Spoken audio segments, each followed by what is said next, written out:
야센 종이 널 주네 해마 주네. Let's take a minute to ground ourselves and allow Nila to guide us in some prayers before teachings. So as she get ready. So for those that's on site, there's the QR codes on the site that you can scan in for the prayers, for the prayer text.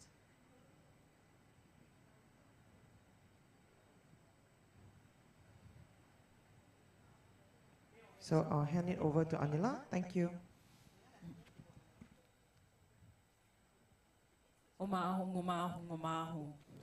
Sambara Sambara Vimana Saramahajavahu. Om Smara Smara Vimana Saramahajavahu. Om Sambara Sambara Vimana Saramahajavahu. Om Smara Smara Vimana Saramahajavahu. Om Sambara Sambara Vimana Saramahajavahu. Om Smara Smara Vimana Saramahajavahu. Om Sambara Sambara Vimana Saramahajavahu. Om Smara Smara Vimana Saramahajavahu. Om Sambara Sambara Vimana Saramahajavahu. Om Smara Smara Vimana Saramahajavahu. Om Sambara Sambara Vimana Saramahajavahu. Om Smara Smara Vimana Saramahajavahu. Om Sambara Sambara Vimana Saramahajavahu. Om Smara Smara Vimana Saramahajavahu. I take refuge in the Gurus, I take refuge in the Buddhas, I take refuge in the Dharma, I take refuge in the Sangha. I take refuge in the Gurus, I take refuge in the Buddhas, I take refuge in the Dharma, I take refuge in the Sangha.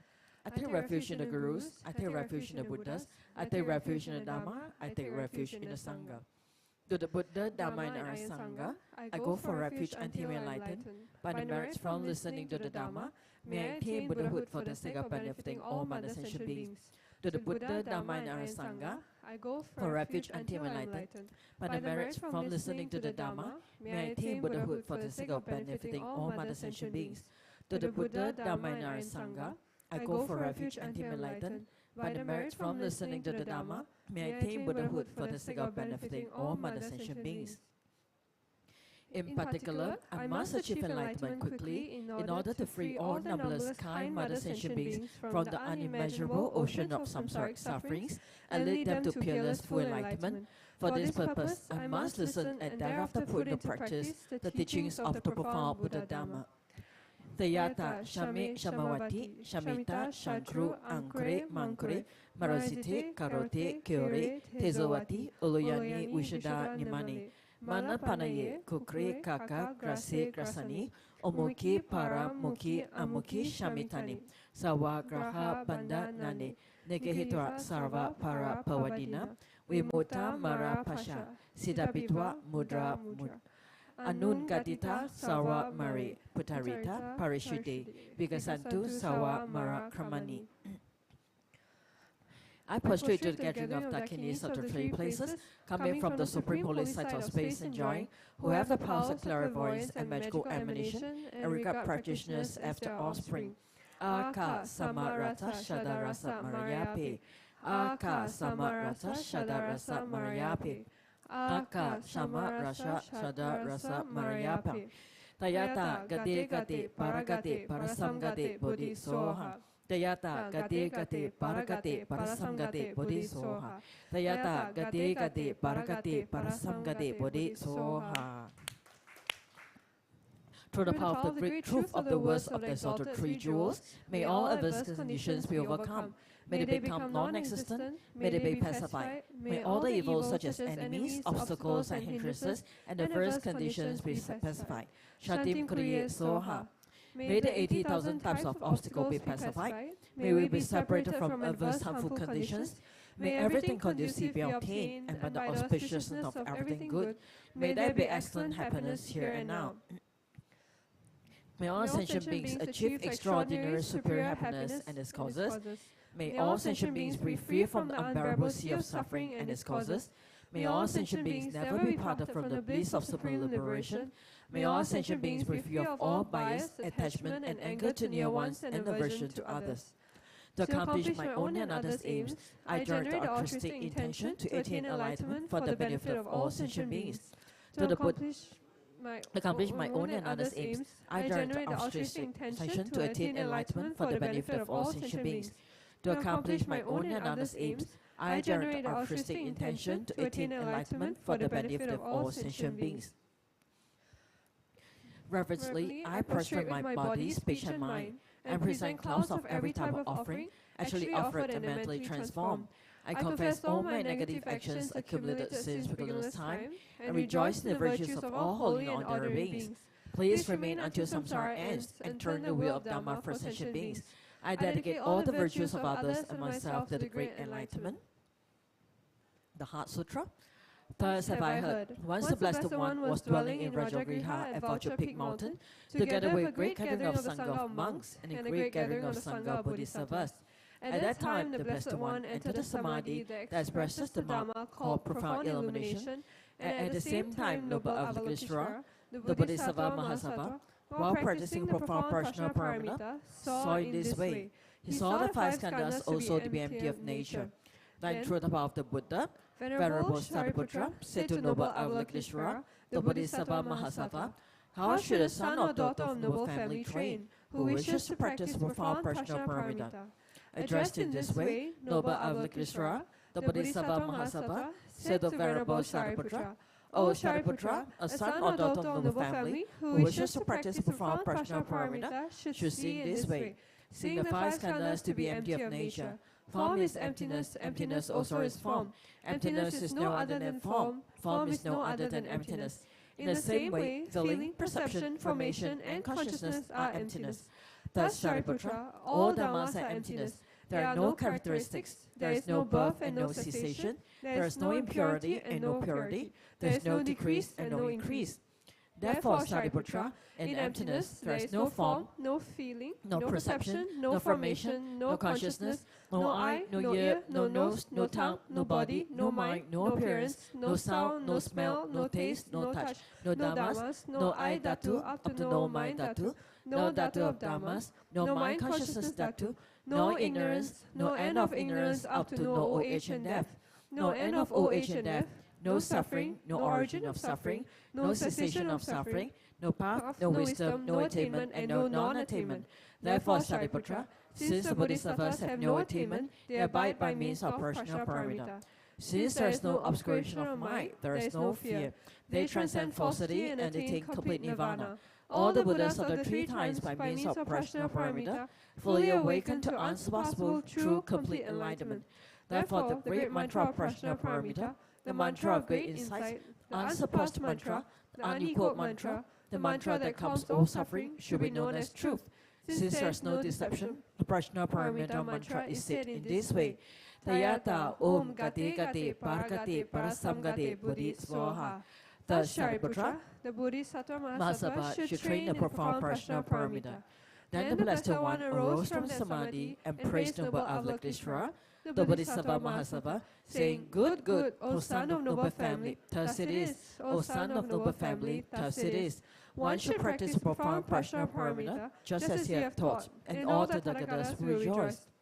When the Blessed One had said this, Venerable Sariputra and noble Avalokiteshvara, the Bodhisattva Mahasava, the whole assembly, and the world with its gods, humans, asuras, and Gandharvas, rejoiced and praised the words of the Blessed One. Okay, we shall take a break here.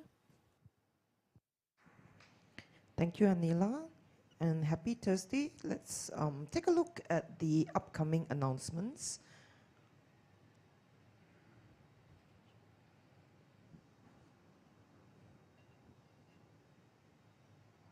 So in today's announcements, it's the start of Vesak celebrations. It's a whole series of activities that's coming up. So Manjushri Bodhisattva's birthday, that's happening on the 22nd of May.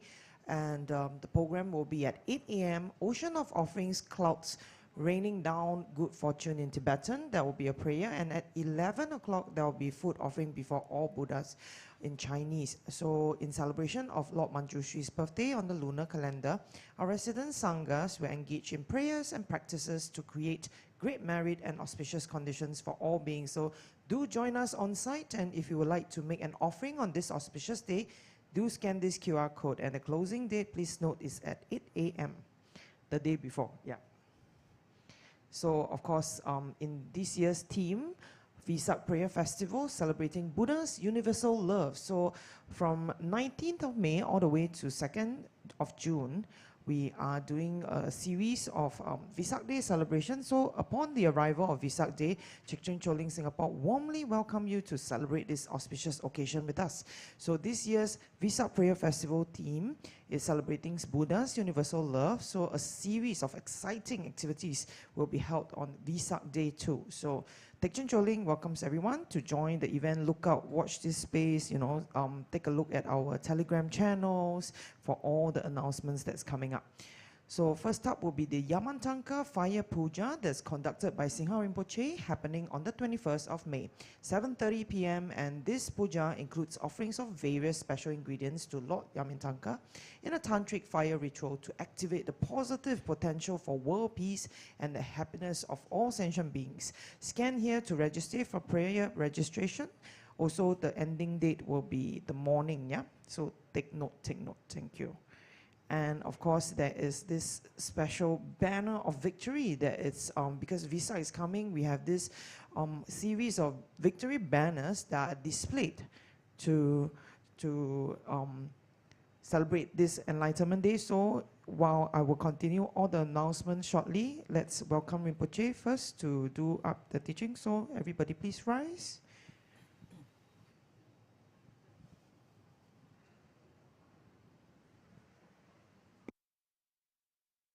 Okay, let's recite the 7-line prayer to welcome Rinpoche. Hong Hu Yen Yogi no Chan Sam Pema Kesa Dombola Yasen Chogi Ngo June Pema June Shesudra Kodu Kanjo Mambo Kro Keki Jesudra Tugi Jingi lap che she su so Guru pema se de ho Wo ye yogi no chan sam Pema ke sa dong bo la Ya chen chogi ngo june Pema june she su dra Kodu kanjo mambo kro Heki jesu ratugi Jingi lap che she su so Guru pema sidi ho Ho ye yogi no chan sam Pema kesa dombola Ya chen chogi ngo june Pema june she sudra Kodo kanjo mambo kro Heki jesu nap drugi Jingi lap che she su so Guru pema sidi ho O yen yogi no chan sam Pema kesa dombola Ya chen chogi ngo june Pema june she sudra Kodu kanjo mambo kro Heki jesu raptugi Jingi lap che she su so Guru pema sidi ho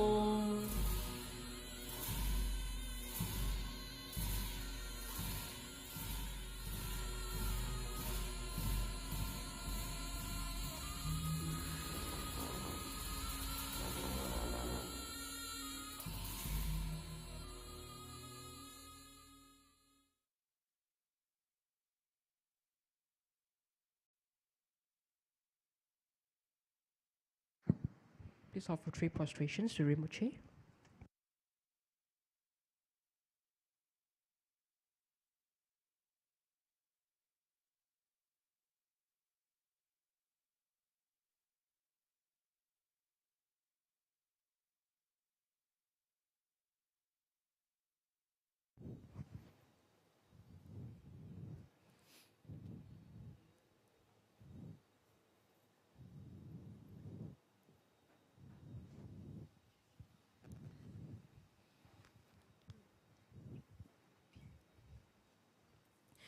Okay, let's offer mandala to Rinpoche for the teachings. Oma Hong, Oma Hong, Oma Hong. Om Vraja ground Ahom. Here is the mighty and powerful base of gold. Om Vraja line Ahom. Outer ring is encircled with this iron fence. In the center, the king of mountains, Mount Meru. In the east, the continent Purva-Vidiha. In the south, Jambuvipa.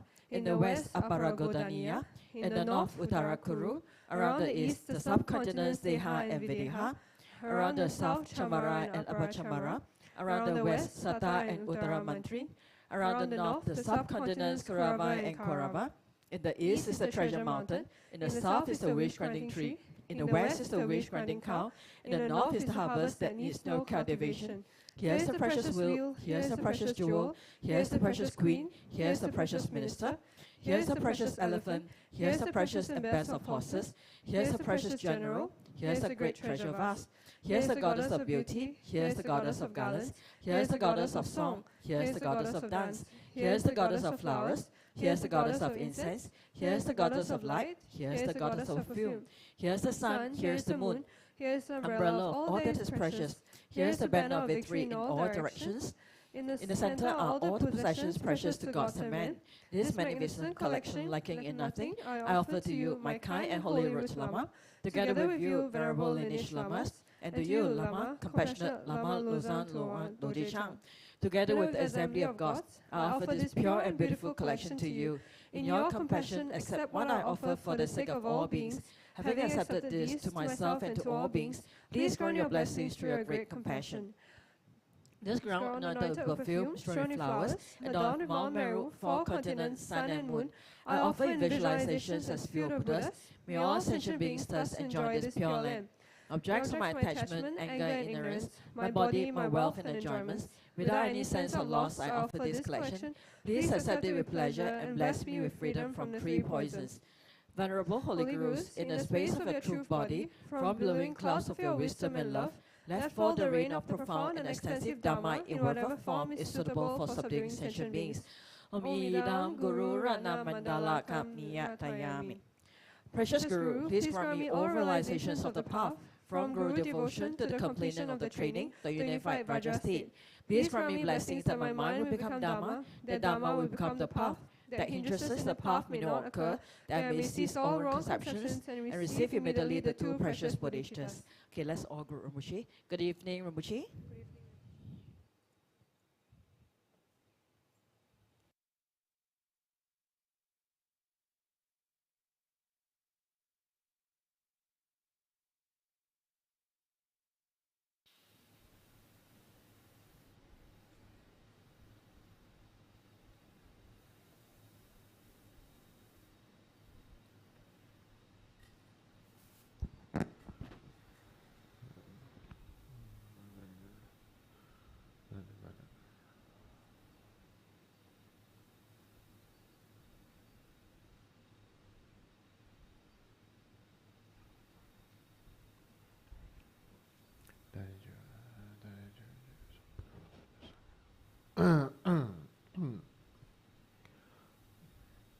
Okay, good evening.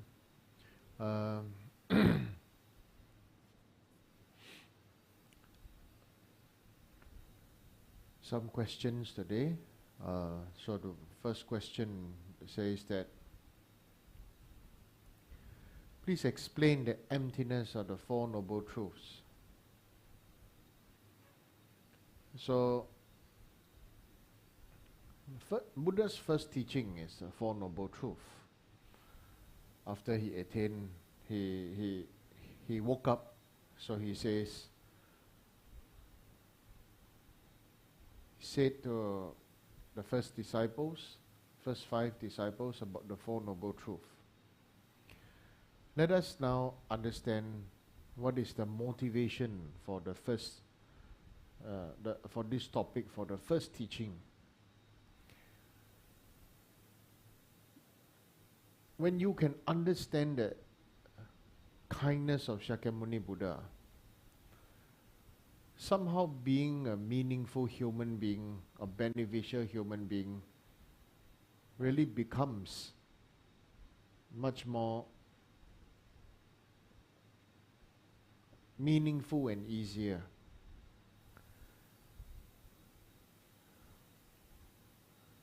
First of all,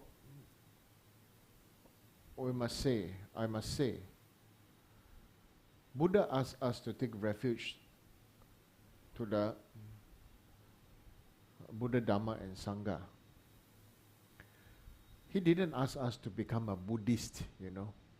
Buddhist, frankly speaking, is a Western interpretation. You follow the Buddha, you are Buddhist. First of all, when we can understand this, what does it mean to take refuge in the Buddha, Dharma and Sangha? It really means to understand the first teaching of Lord Buddha, the Four Noble Truths. So very simply speaking, we must now look back at Crown Prince Gautam Siddhartha. What did he want to do? What did he want to do? What was his main aim? Gautam Siddhartha got everything he wanted in life, right? And everything he got it very easily. But when he found out, of course, if we turn it around to say,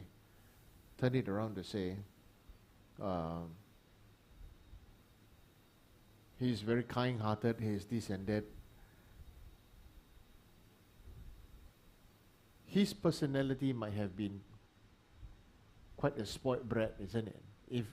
If he got everything he wanted, right? And he could possibly be, as a crown prince, he could also possibly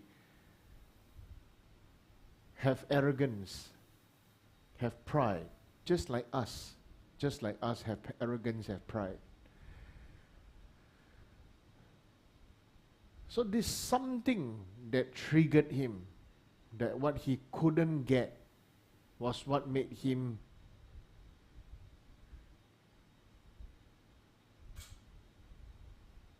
do something so out of the ordinary. For example, we say, Shakyamuni Buddha, he said, to search for the answers of mankind, right? So he left the palace. On the other way, I can say, when you're a young kid, you want to buy a toy car, but when you don't get a toy car, you get upset. When everybody is sleeping, you run outside to go and buy a toy. You understand? We can say the other way, and then you'll find that, this how it's a fact, you know. If I don't get what I want, I do something when everybody is sleeping, when nobody is looking, nobody is watching. So it doesn't matter. This is not a matter of disrespect to the Buddha, but when we can appreciate it like that, then you know. If somebody who is a super intelligent, who is super intelligent and super skillful, and he's able to do and achieve whatever and obtain whatever he wants all throughout his life, what is the thing that triggered him that he wants to misbehave like that? Okay? The thing is now this. He has never seen 4 things in his life. Right? He has never seen old age, never seen sickness, never seen death, and has never seen somebody who has never seen death, and he has never seen somebody who has renounced the world. Isn't it? This is exactly as Crown Prince Siddhartha went out to inspect the country, right? The father made great preparations to prevent the Crown Prince from seeing anything ugly, right? So you imagine these 4 things until he's 29 years old, he has never seen, right? Of course, his father spoiled him so much, or protected him so much by the age of 29, he had summer palaces, winter palaces, right? He's got one queen, 3,000 consorts, right? 3,000 consorts. And then after he got everything he won, but this thing triggered him. What is old age? How come he cannot be free from old age? How come he cannot be free from sickness? That means for 29 years he has never been sick, you know. Right? He's so well taken care of, he has never been sick. Right? And it probably also didn't occur to him, or that the food he eat and everything, unless most probably he was vegetarian. Okay, he has never seen meat being served, right? So from all these things, you see, then he saw these things trouble him so much. Until the second time he saw, when he went out, then he saw renunciate, right? A monk, right? A Hindu renunciate, right? Then he asked, "What are you?" And then that monk said that, you know, I have given up the attachments of this life, and I'm in search for the answers of birth and death. This also most probably emanated by bodhisattvas or previous Buddhas. Emanate one monk to trigger him, to first trigger him to let him cannot eat, cannot sleep. Then after that, implant to him, okay, that this is the way out. Right? So when we understand this, right, Crown Prince Siddhartha gave up palace, gave up everything, gave up kingdom, everything, right? Because of his, you know, if you are Crown Prince, you want to get everything you want, right? So, okay, you see that everybody, see this person can be so peaceful, know what he wants. From being, swing from the extreme of having everything you want, to swing to the other extreme of not getting any answers. Then you swing to the other extreme from everything I have, not everything I don't want. Everything I don't want, I want to get my answers. Right? Many people don't see it the way I see it.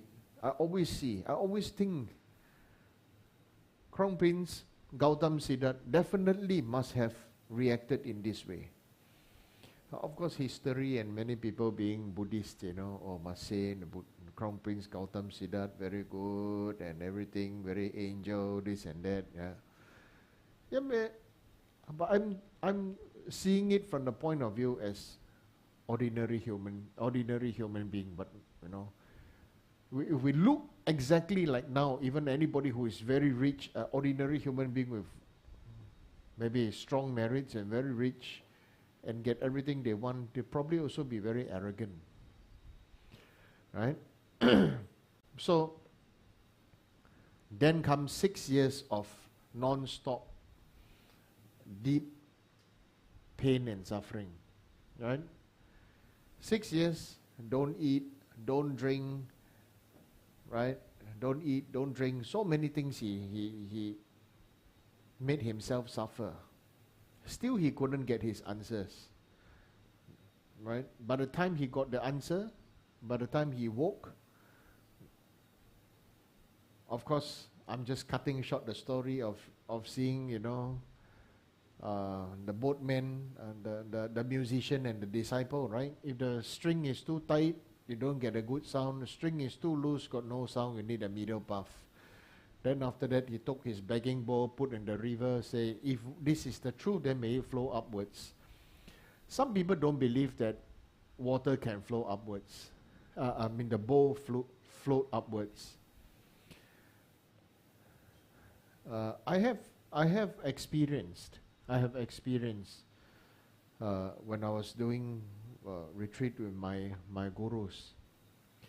The wind is blowing from right to left. We are looking out. Wind is blowing from right to left. When then we are burning incense outside. So the wind blow from right to left. The trees and everything going this direction. Then smoke should also go that direction, isn't it? But exactly like this, looking out, wind is right to left, but the incense smoke is going from left to right. Okay? So this is actual blessing. Actual thing that, things like smoke, like incense, also can go against the against this, right? So then this practice is a real blessing. This practice is really beneficial for all beings. So the five Hindu mendicants, ascetics who were with him, who were very inspired by Gautam Siddhartha, right, who followed him, when they saw Gautam Siddhartha taking bath, eating milk rice, right, and after that they abandoned him. In a very short time after eating that, he woke up, right? He woke up, and he woke up. The first teaching he taught was the Four Noble Truths, requested by Lord Brahma and Lord Indra, both here. Actually, if we really want to appreciate it, Lord Buddha himself, we call him Buddha. He said, "I'm the awakened one." He never said that call me Buddha. He never said that. He said, "I'm awakened one." Who are you? I'm awakened one. And so the first teaching, the so-called first teaching, is actually, honestly, not teaching. First teaching, whom we label as teaching, and the two gods came down to go very near to listen, came down and become dear, very near to listen, was this. Shakyamuni Buddha knew that the best way for them to understand was by way of advice. But Buddha gave advice, but the disciple took it as a teaching. So is it okay? It's okay. Doesn't matter. Simply put it, Four Noble Truths, okay, you split into two. Truth of suffering, truth of happiness. Right? Truth of suffering, truth of happiness. Why? Because the first, now after he got all the happiness, then he didn't get what he wanted, so he became suffering. Mental suffering, and then later, mental suffering he couldn't get, physical suffering also no answer. Right? 6 years in a forest, he didn't eat anything, also no answer. Right? So when we say suffering, I feel Shakyamuni Buddha, he knows what suffering is. Right? Suffering and then happiness. Swing from suffering to the next swing is happiness. Because this is what we all want. We all, from suffering, the next thing we want to be happy. So everything we want is just to be happy. Truth, so from suffering and happiness, again we split up for truth of suffering, truth of cause of suffering. So this under the suffering part. Truth of happiness, truth, and the path leading to happiness. So like this. So suffering and happiness. So this is the foundation of Buddha's teaching. Okay? So this question here say, please explain the emptiness of the Four Noble Truths. The emptiness is that the Four Noble Truths, both suffering and happiness are all based on interdependent arising. Everything is dependent on something else. Whether it's suffering or happiness is dependent on something else. Okay? It doesn't come from God gave you God's blessing. I pray to God and God is happy with me. God favors me and God give me the blessing. God give me what I want. In Buddhism, we don't accept that. We don't even accept there is a creator God. Okay? But are they gods? Yes. Just like are there gods amongst humans, you can call some humans gods because they are so rich and powerful, what they get whatever they want. So the god is merely a label. Okay, are there beings living in the higher samsara? Yes, there are beings who live in higher samsara. Okay, higher in the higher heavens, high heavens, right? So what is the truth? What is the emptiness of the Four Noble Truth? Emptiness of the Four Noble Truth is both happiness and suffering are based on interdependent origination. Okay? Or some people say dependent arising. It's just a different playing about with the words. Okay? So if true cessation and true cause of suffering do not truly exist, why do we practice the Dharma? Very good. They don't truly exist. Just like you. Now let's take Ani Dechen as example. Ani Dechen is now Ani Dechen is a nun, right? Was Ani Dechen when she was young, was she always a nun? No, she was Cassandra Chan before, right? Study and work and everything, right? So then there comes a condition called a condition of Cassandra Chan. Cassandra Chan decided to become, to renounce to become a nun. But does the new label of Ani Dechen truly exist? No, it is a mental imputation. Just like, do you know, I think almost all the branded spectacles come from the same factory. Yeah, and they just paste a different brand. You know. And what are you paying? What are we paying? We're paying for the brand. We're just paying for the brand.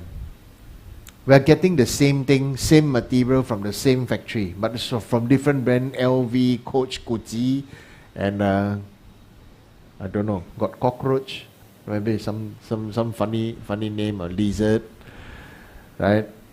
Like that. Then it becomes funny. We should try when we. Here says, why do we practice Dharma? When you practice Dharma, you want to make your practice not so heavy and dense and emotional and sad and everything, you know. You want to play around with it so that you can feel it and then you can understand it. So similarly, right now there is this Ani Dechen. Now this Ani Dechen, is Ani Dechen a fixated phenomena? Ani Dechen cannot be a fixated phenomena. Right? Ani Dechen cannot be a fixated phenomena. Right? Just as Dr. Audrey here, is she a fixated phenomena? Or Dr. Fion here, is she a fixated phenomena? No. Right? You understand? So this doctor itself is also a label. Right? Businessman also a label. Rich man also label. Right? So, why do we practice Dharma? The whole idea is the word practice Dharma is itself wrong. Dharma is not meant to be practiced. Dharma, first of all, when we talk about practice means creating a habit. Creating habit does not mean it is going to be a good or actual meaningful result. So first I want to dispel Om Benja Amrita Kundali Hanana Hong, pay away this practice word. Dharma is not meant to be practiced. Dharma is meant to be unveiled. Okay? When we are doing something, when we say, then why do we repeat our prayers? Maybe better word. Why do we repeat our prayers every day? The thing is that we need to repeat our prayers until we know that we are not real. If not, we keep on thinking, I am real, I am this, I am that, I'm the owner of this company, I'm the owner of this and that and everything, then who suffer? You suffer. Right?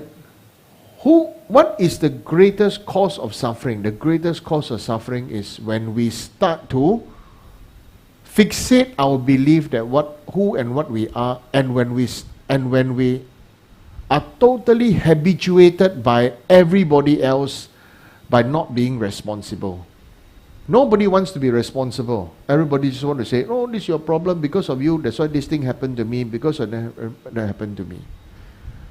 Okay?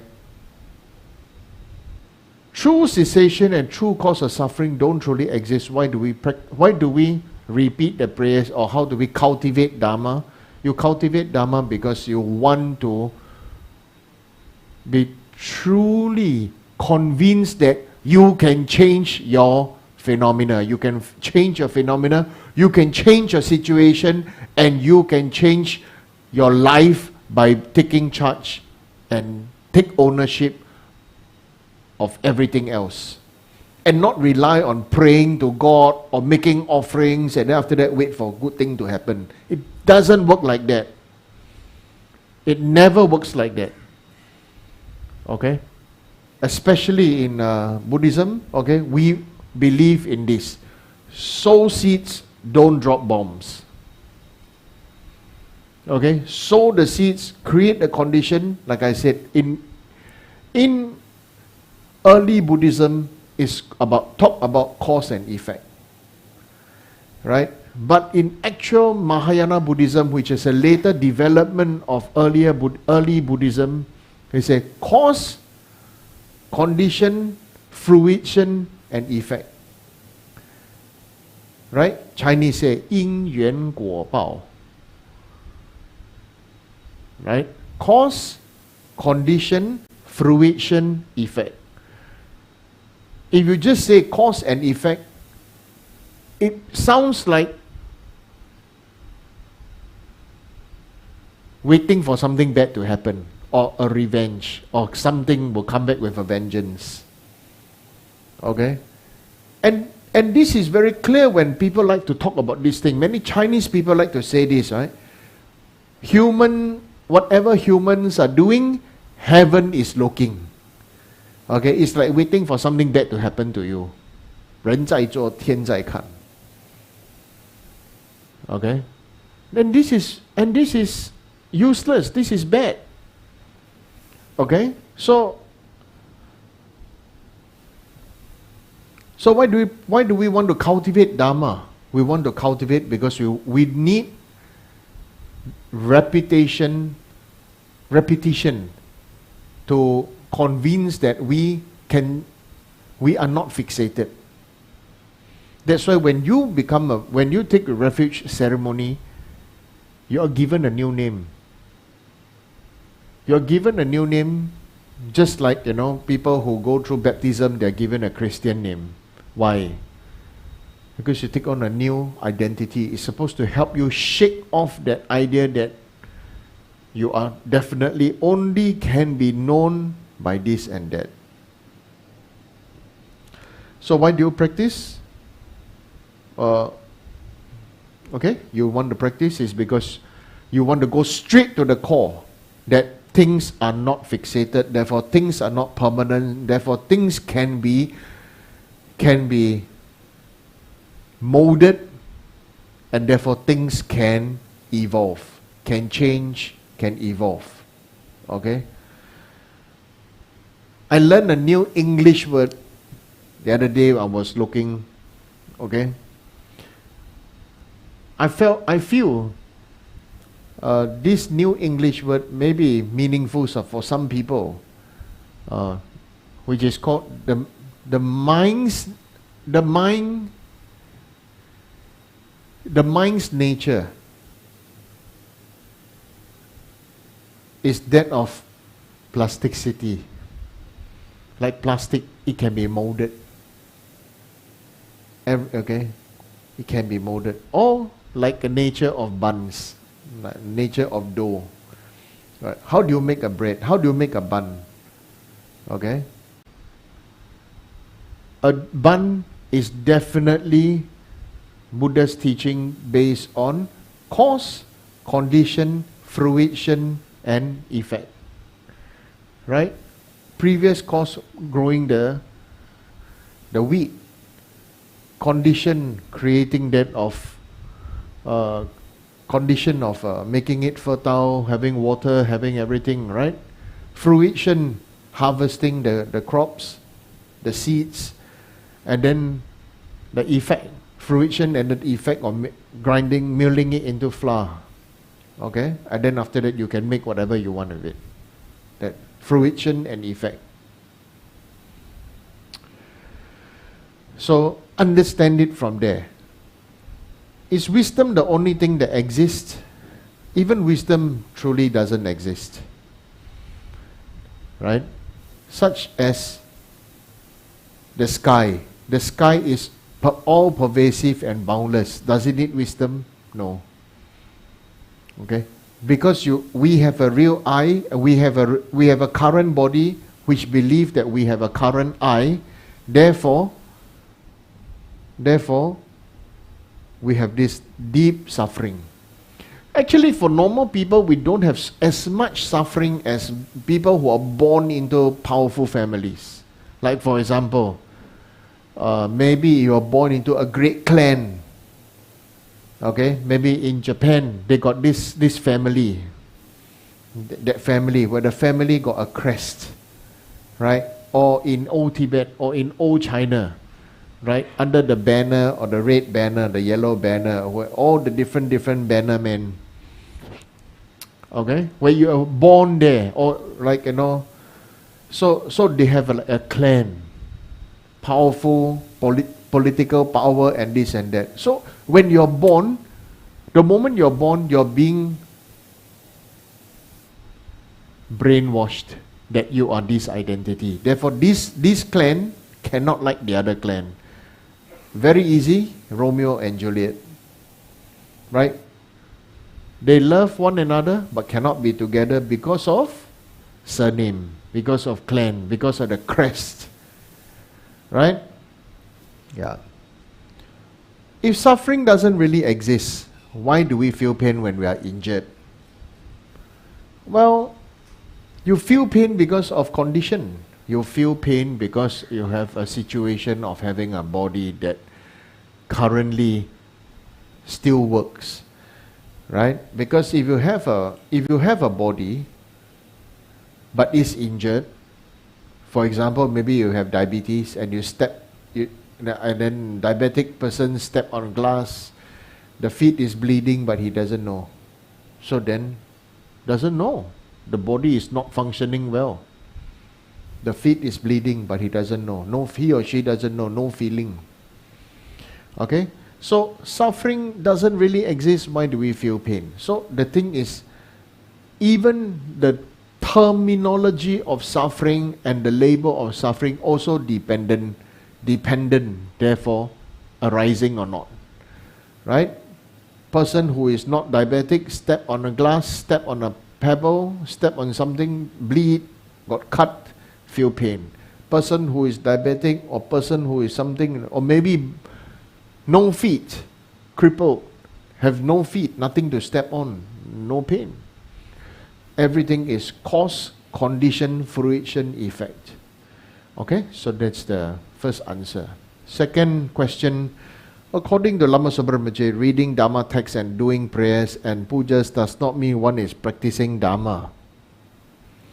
It is up to the motivation. Why do we still do our prayers and pujas, etc., if it depends on our motivation in every moment?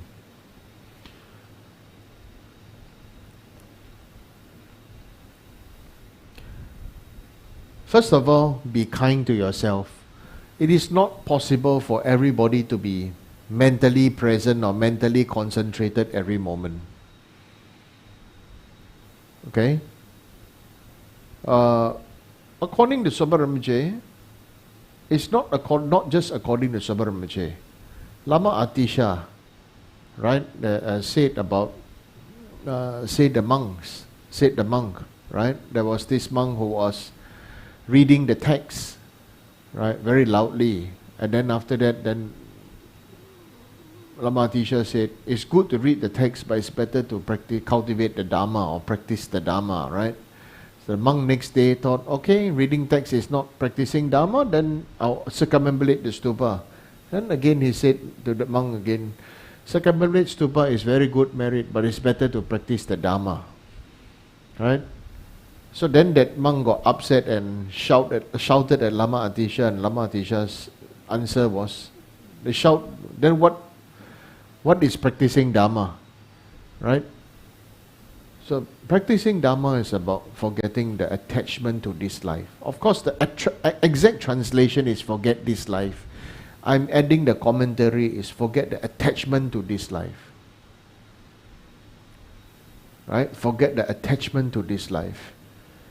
We can enjoy this life, but don't be attached to it. Like for example, you should enjoy your pets, but when your pets die, you should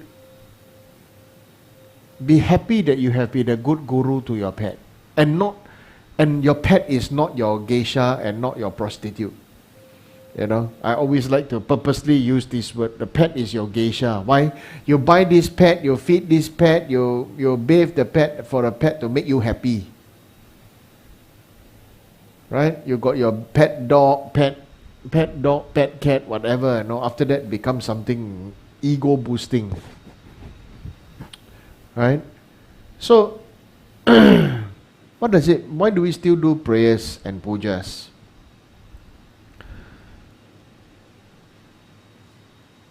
Because of cause, condition, fruition and effect. The power of external, there's this external object. Okay? Because of the power of external object.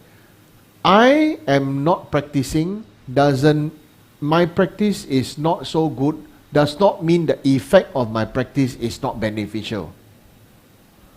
For example, good example, I'm very rich, but I'm very proud.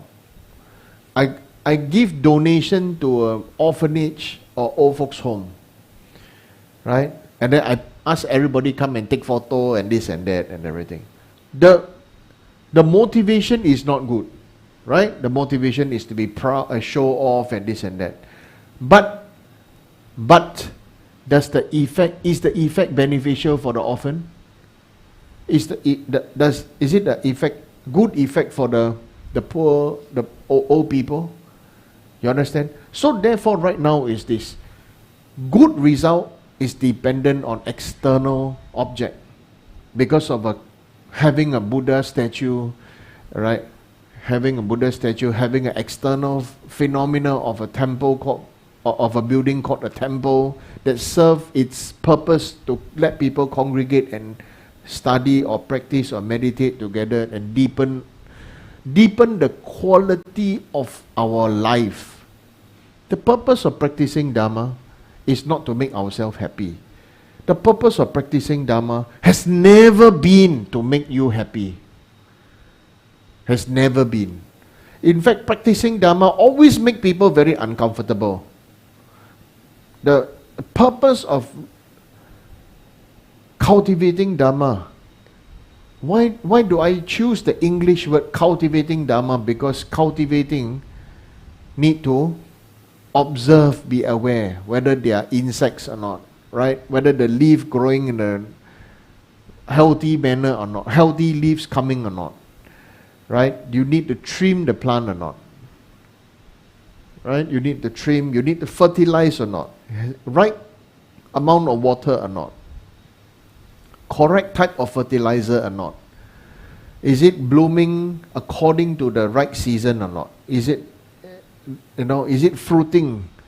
So there's so many things. That's why I use the word cultivating the plant. Like, bonsai, the heirlooms, people give this bonsai, few 100 years old plant, still in the same pot.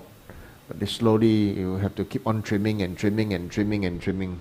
It's a cultivating the patience, the beauty, appreciating and everything, right?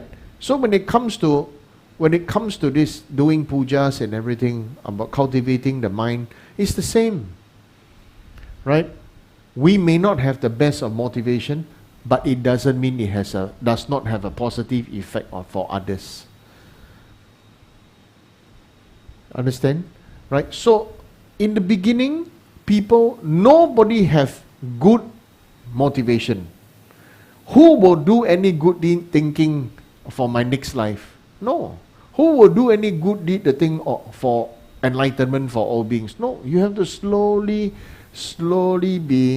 allow yourself to listen and ponder about it, and then after the thing, oh yeah, makes sense, and then slowly I'm willing to do. Slowly I'm willing to do. Slowly I make adjustment. I make adjustment in my way I think and feel.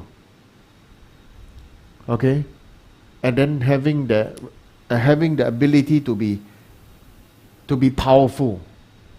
What does it mean to be powerful? To be powerful means that we are able to take responsibility for our own thought, deed, and action. Okay? This is what it means. Alright? So why do we still do? It still do because it will have an effect, a positive effect on others. Right? Long lasting or not, and this and that, everything is dependent arising.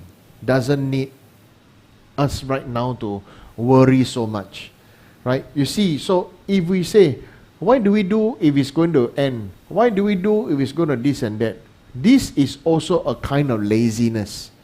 Laziness of very intelligent people. Okay? Because, why? Because when I was young, I met some people who are very educated, and when they learn the Dharma later on, they ask these kind of questions to my guru. And then, my guru asked a perfect question that had a very deep imprint in my mind. My guru told them, say, why do you eat when you still need to shit? Right? Why do you eat when you still need to shit? Why do you choose what you eat, and why do you marinate your food and cook your food when the result is going to be shit and urine anyway? Because he's not, so the person was a little bit upset, but what I understood from my guru, Lama Kunjuk, was that everything is a journey. Don't just focus on the end result. Every time, even to be able to meet one another, to talk to one another, enjoy everything as a journey, and not think about, because it must be this. This equates to this. This equates to this. This equates to this. Then everything is so. So does it mean like this? Men see a woman, immediately have sex to have baby, no feelings. Any woman also can. The woman also, any man also can, because we just want to have sex and have babies. Can me? Cannot. You understand? You cannot. You just can. You have to say, wow, I must like your face. You must like my face. Right? I must like your character. You must like my character, and this and that. Right? So many things, so many complex things come into play. All right. So there's another question here. So I feel I answered question 2. Now there's a question 3. What does it mean to take on the obstacle for other beings? Does it mean that the karma is transferred to us? Okay.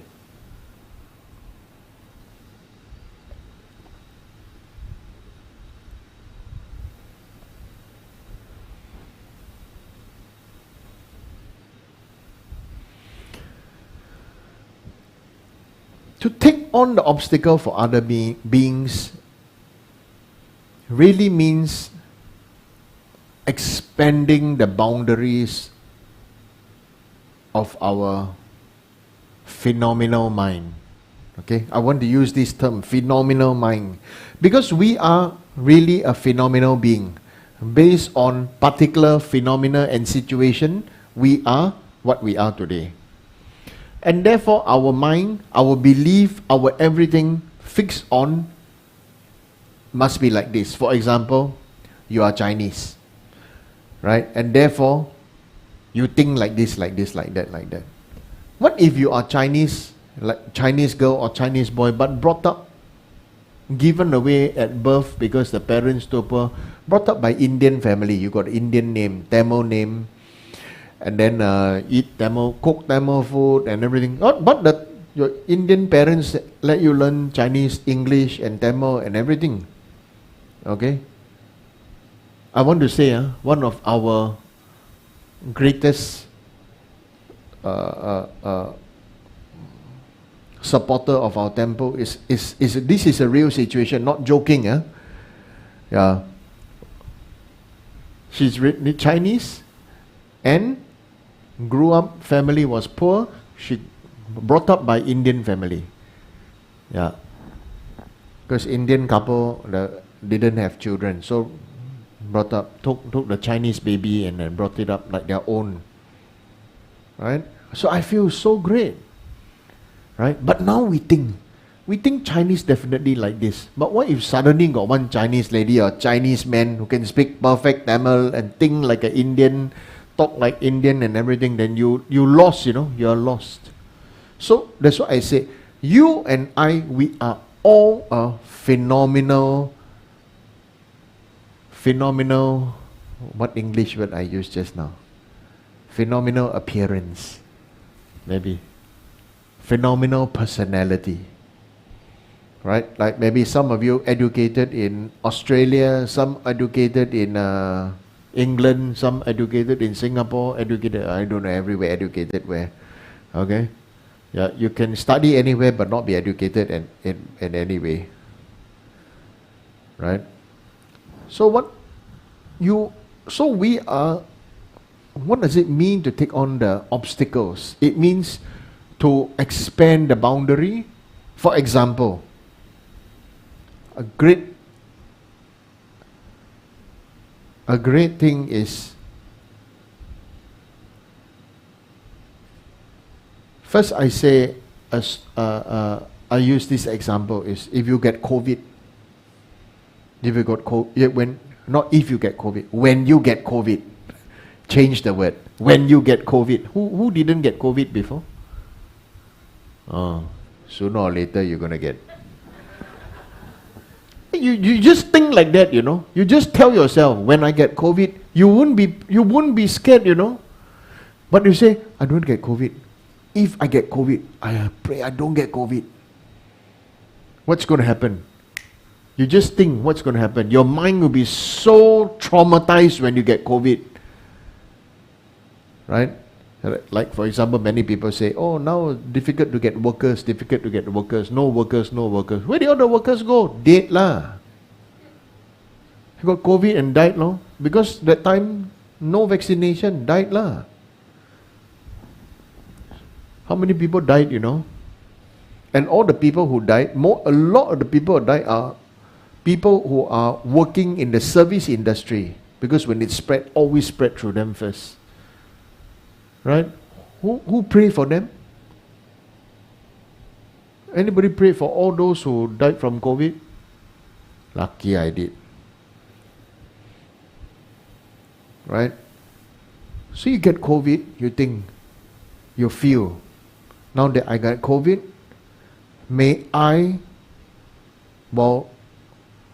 recover, may I take on the COVID for all beings. Okay? Can we really take on the COVID for all beings? No. But the thing is that you are training yourself to have guts.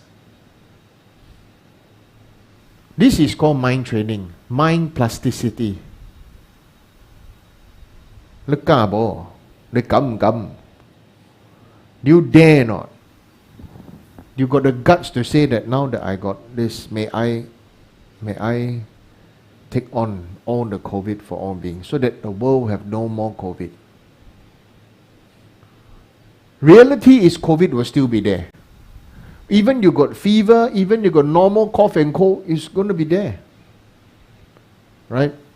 I'm going to say for myself, for those of you who know me long enough, you know, in the when I was in my 20s, I had a nerve palsy, right? That is like a stroke to my left eye, my left side of the body. My eyeball went inside, stuck. It was gradual. I remember it was 1st of November, right? And then I was suddenly there was dust and everything, so I started to sneeze. And then after I sneeze, and I wash my face and blow my nose and everything, I felt like something shoot up to my eyes. Then after that, wash up everything. Then I felt, how come seems to be vision is blurry? Then slowly start to become double vision. I called the doctor. The regular doctor was not there. There was a replacement doctor and said, never mind, like you slowly see how maybe you'll get better. He didn't ask me to go to come down, didn't ask me to go and see. Then after that, in a matter of 2 hours, very giddy, very sick, and double vision. Fixed. For 3 months I suffered like hell. Right? Everything I pay double, but money I also receive double lah. Right? So that's the only thing that I use it to joke. But when I went to pray I went to pray in front of the Buddha's relic, I said, if really I have to suffer this, then may I suffer this, and may the whole world never need to suffer like this again. It's easy to say now, but during that time, it's so difficult, and it was like choking,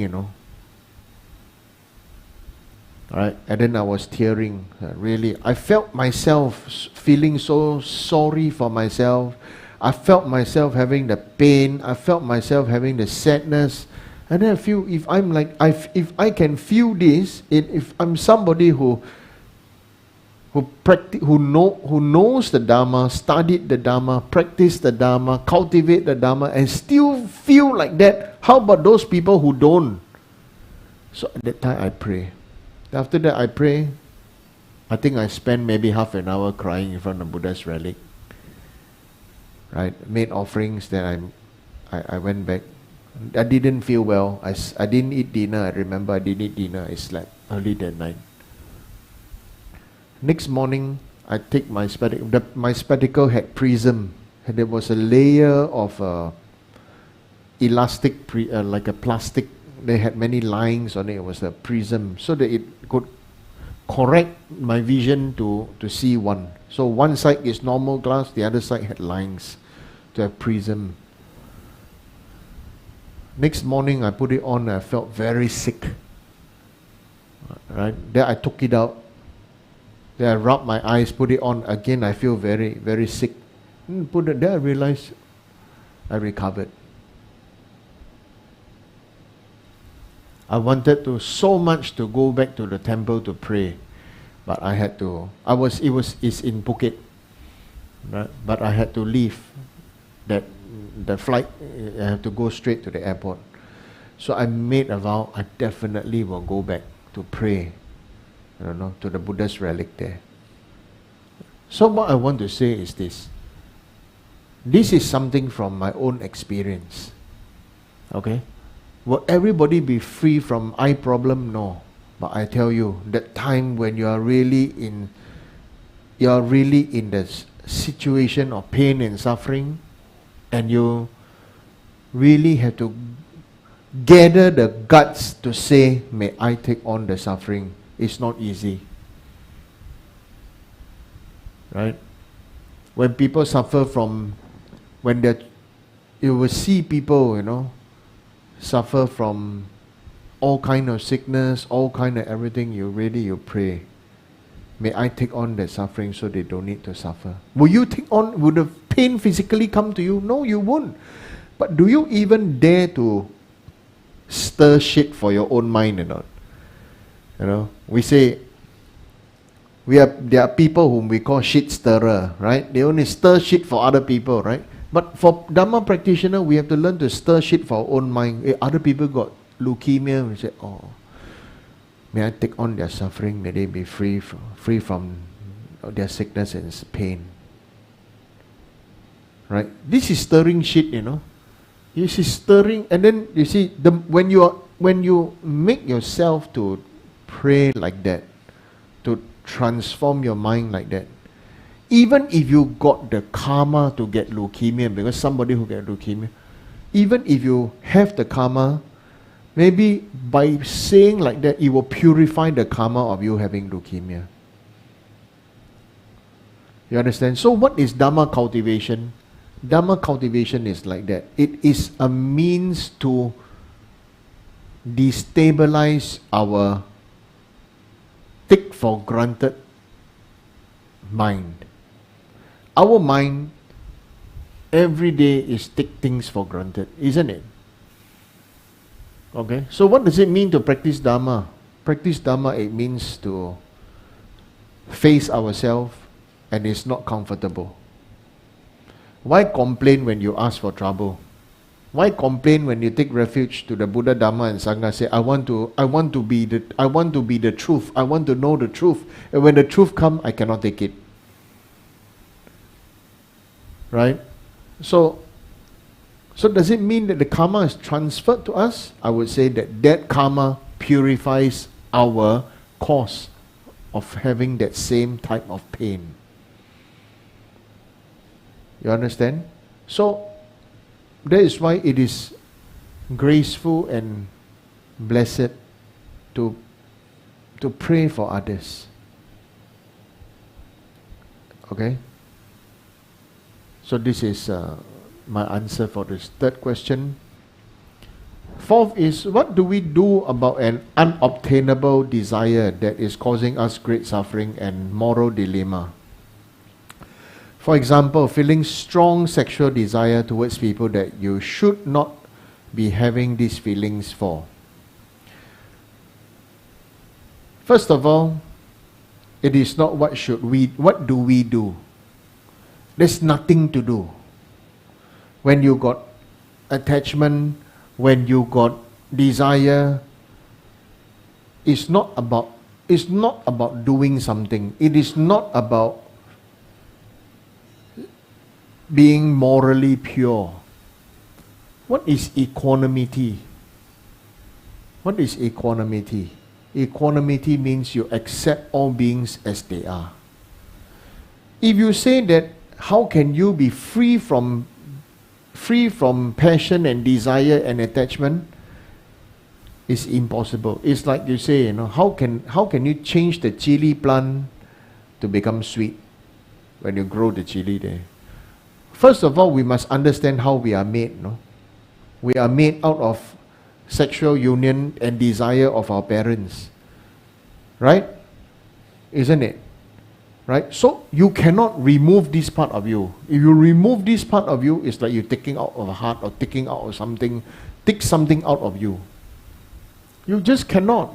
You just have to accept it. It is not comfortable, but it is something that you just accept. Yes, it is like that. Right?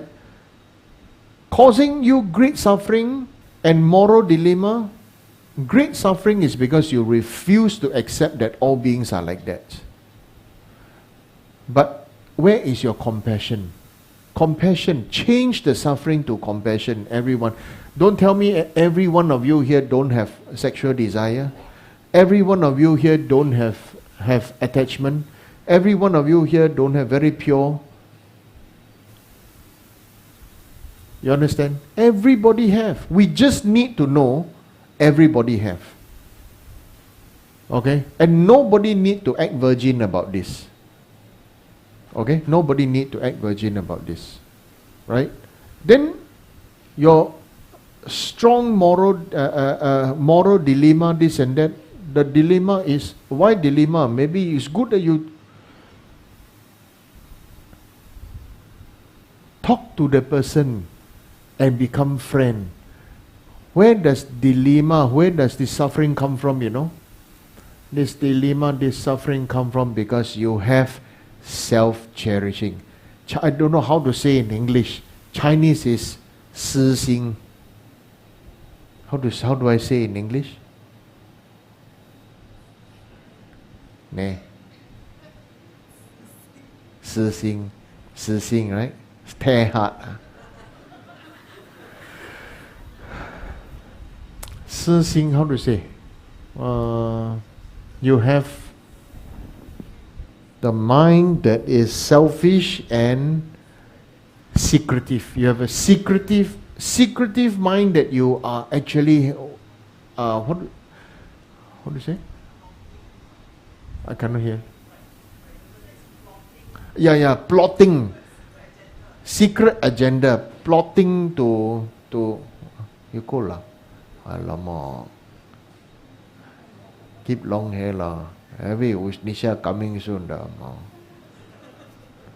And keep long hair, share warm dah. Okay, so you have a secret agenda and you are plotting to fulfill your sexual desire because of the physical appearance of that person. Now, to understand this, when you are able to release that secretive, selfish, or plotting, or how to say? I don't know what's the English word. 占有叫什么? To possess somebody, you know. Then you have a great suffering, and you have when you have all these things, then you definitely suffer. So how I want to explain now is this. Whenever you have this kind of thoughts, you must understand how come you have this kind of thoughts, rather than to shame or to blame that people have this kind of thoughts. Okay? In this world, it's always about shaming other people, to put other people down and say that you are good, you are pure, you are clean. How good, pure, clean you are, you know. Right? So, but when they say that you got strong sexual desire for the other person, it comes because of two reasons. One is you appreciate the body of the person. You appreciate the body of the person, and therefore you have a physical attraction to that person. Why? Because actually the fact is that person fulfills an empty aspect of you, or a unattainable or not yet attained aspect of you. That's why Western marriage and everything always talk about, oh, you fulfill me. You fulfill me. So maybe you always like this aspect, but you don't have, so therefore you want the aspect in you. So therefore there is the attachment of the physical beauty. Right? So if let's say a person who is, so naturally maybe we say, a person who is darker, may be darker skin, very attracted to somebody who is very fair. Right? And so therefore, in the mind want to look for it. So a person who is very tall may actually not look for a tall partner, no? You want to look for somebody who is shorter, much shorter than him or her. So somebody who is shorter will always look for somebody who is taller. Somebody who is very fair want to look for somebody who is more tan or darker skin. Right? This is always the opposite. Opposite is not because of opposites attract, but to understand the nature of the mind is that person has something that you don't have. And so therefore you want to unite with that, and therefore what it really means is you want a balance. Similarly, when we talk about mind, so that is the physical aspect.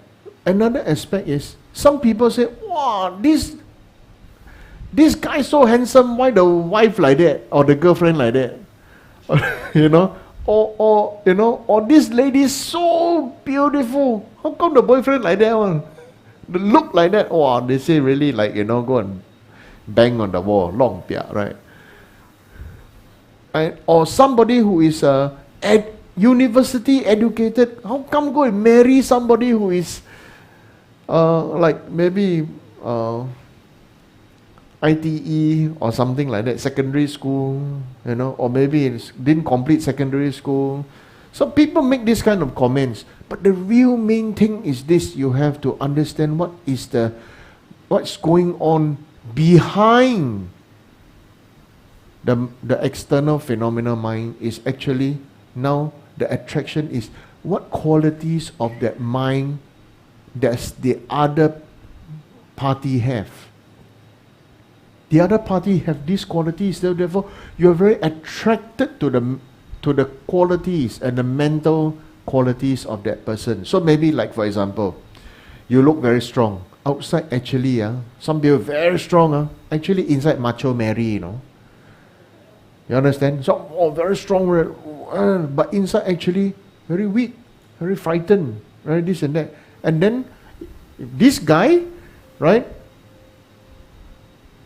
actually is looking for somebody who can be there with him. Let's say this is a guy. So this person is looking for somebody who can be with him, who can make him feel protected, make him feel wanted, make him feel appreciated and needed, right? So whether it's a man or woman, they will fall for one another. I'm saying fall because it is not rising in love, it is falling in love. Love is about rising, that to see how one can work together as a team. But ordinary samsara is how one can want to possess the other to fulfill me. The reality is these both are the same, you know, but it is the mindset and the mindset. One use the other party, the other person to fulfill my mind, fulfill my emptiness, hollowness, feel empty inside, feel sad inside. So this person who can feel me. The other one is, I know I'm like that, I know you're like that, okay? Why don't we appreciate one another and work together as a team? And then whether this is a marriage or whether this is a friendship or this is a whatever you want to call that relationship, you know, it is, you are fulfilling and supporting one another. You must understand, go beyond the low self-esteem of, oh, I always need somebody to make me feel better. I always need this person to be around to make me feel better. I always need that person to be around to make me feel better. So, the reality is we have to face ourselves. Everybody have desire. Everybody have lust. Everybody have passion. Accept that. Then you don't feel dirty, don't feel high, don't feel I'm low, or don't feel that you are here to judge other people and this and that. Everybody have. Just know that. Even, don't say human beings, even animals have. As long as you're of flesh, blood and bone, you have. So you see, like I said, is Buddhism comfortable? No, it's not comfortable, because it makes us face the thing and face everything ourselves. Okay? So the question here says, okay, how do I, what's that? How do we do about unobtainable desire? Don't, to go and talk to the person. Only you know how to go and be, instead of having a desire to fulfill that momentary orgasm, Okay, just the orgasm, but really go and get to know the person, appreciate the person. It can develop into a friendship rather than whatever. You just want to possess the person and then fulfill your desire. Then after that, then it become this one finished, then how? This one finished already, then how? Can you love the person without sex? You understand? Can you love the person without sex? Can you appreciate the other person without sex? Then like that, everybody have. So when you say about this, this question, how do I not do this? How do I not do this? I want to tell you, everybody has it. That's why sutra teaching is to avoid it altogether. So you avoid it. Sutra teaching, you avoid it. Okay? Tantric teaching, you take this desire onto the path. But of course, this is not the place to teach about the tantric teaching. This is not the time to teach about the tantric teaching.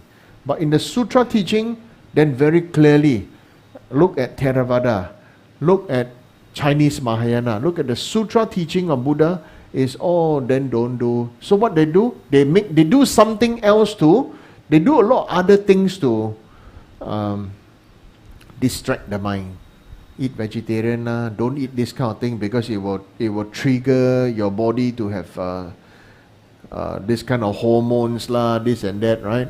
So there are kinds of foods that you don't eat and everything. Honestly, it doesn't work. There's so many vegetarians. Don't have baby, meh? Okay, the so-called vegetarians, so many vegetarians I know and this and that, they are the one that have the most babies and they are the one that have the outside look goody. They go have the most whatever happiness they can find. Those people who are honest and can accept and themselves and they can be fulfilled, then it become an honest feeling, can talk to one another about it, It is honest. Then you can accept yourself. Then you start to love yourself and you start to reflect about the meaning of your life again. Rather than that momentary strong desire, what to do, this and that. It's not about what to do, but what to not do. Sometimes, that's why in Buddhism they say, the greatest action is in inaction. Right? Because if you always fulfill action, you go around raping everybody. Men will also rape women, women also rape men. Women also rape women, men also rape men. Then it becomes animalistic. Okay? Animal nature.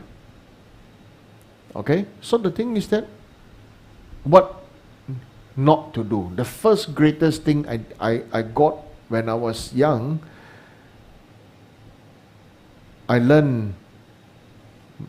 My guru told me, say, you do your prayers, you go do exercise, you can do everything inside the room. The only thing, one thing you cannot do is you cannot come out. Yeah, you cannot come out, and really cannot come out, Yeah, open the door, peek outside, but I got one lying down there.